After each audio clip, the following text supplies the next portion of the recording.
Nick speaking, and welcome to this video on how to build and magnetise a Necron Doom Scythe stroke Night Scythe. So yeah, I'm doing a how to build this time as well as a how to magnetise, because it can be a bit, well, not tricky, but there's a few things it seems like you have to do first before you can actually start gluing this together. So first up is going to be the cockpit area, which is basically you're going to have to paint this before you glue everything else together. So I've already filed down all the mould lines on these three main sections and the man basically inside. I've already stuck in the back piece of the chair, but what I'm going to do now is I'm basically going to spray these black, base coat them ready for painting. Now in the instructions it says build your man into here and then paint the man, but actually that's going to be quite difficult because as soon as you glue all the bits in, it's actually quite difficult to get into, say, the back section of the orb, which you're going to probably be painting green. So I'm going to actually spray them and paint them separately, and then I'm going to glue them in afterwards.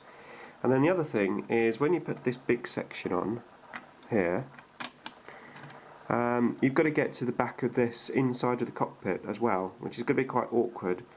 So I think ideally what I'm going to do is I'm going to paint the whole of the inside of this cockpit here, and the inside, well not the inside, but yeah, the inside and the side section of this. So basically the whole of this cockpit is going to be painted, and then I'll mask it off when the whole model's finished, and I'll respray the whole thing black, but obviously with this masked so it doesn't get blacked out again.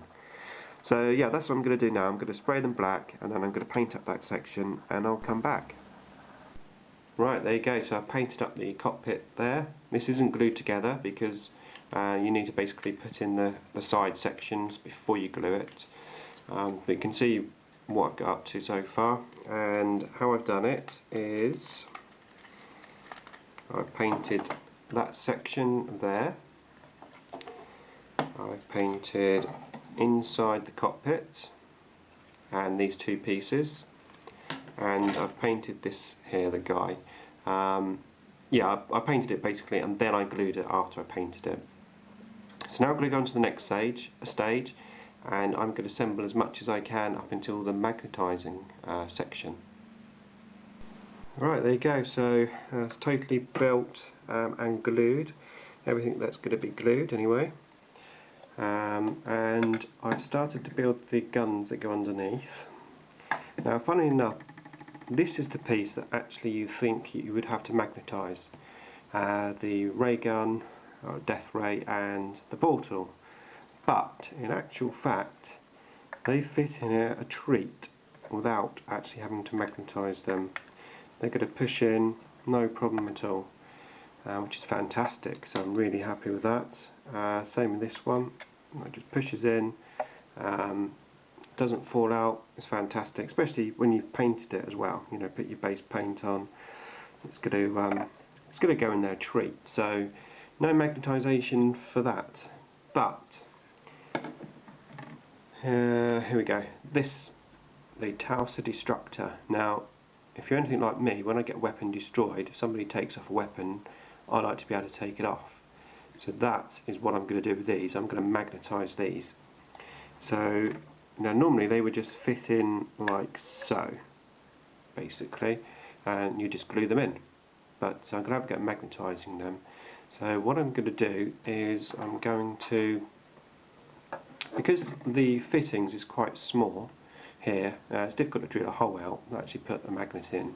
So what I've done is I've cut, hopefully you can see that, I've cut some corners out. So there you go, just very carefully with a knife.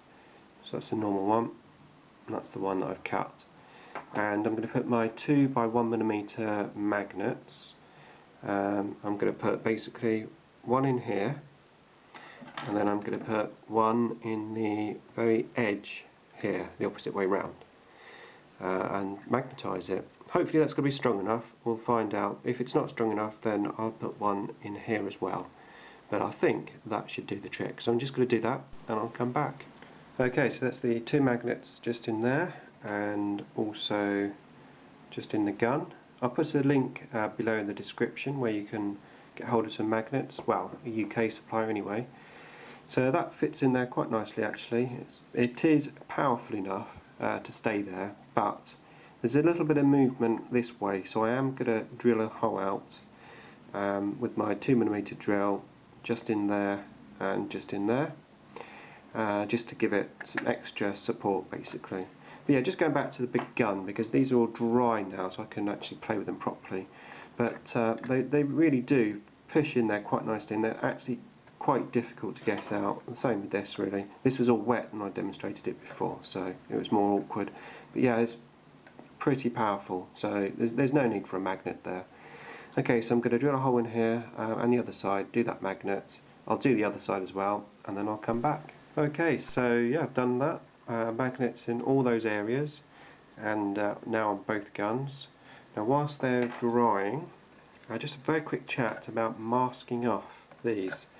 Now I don't know what you guys use, but what I find the most quickest and easiest way to do is this, some blue tack. I always have loads of this. It's pretty cheap, especially the ones that I buy. So yeah, I just stretch it out quite thin, not too thin that you make holes, but then basically just put it over the area that you need to protect, and then just squeeze down the edges so obviously the spray doesn't get into the paint, and masked off. Very quick, very simple, very easy. Okay, so all the magnets are dried now, so I'm just going to pop the guns into place. So it's that one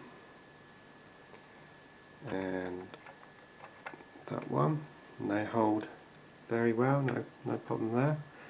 And obviously you've got the other one which we've already seen. So what I'm going to do now, oh yeah, there's one thing actually. The only thing that I didn't glue on was these two side pieces onto the death ray, just because I thought it'd be easier to paint this section here. So it's the only thing I didn't actually glue on. What I'm going to do now is set it up on the stand and let you have a look at it.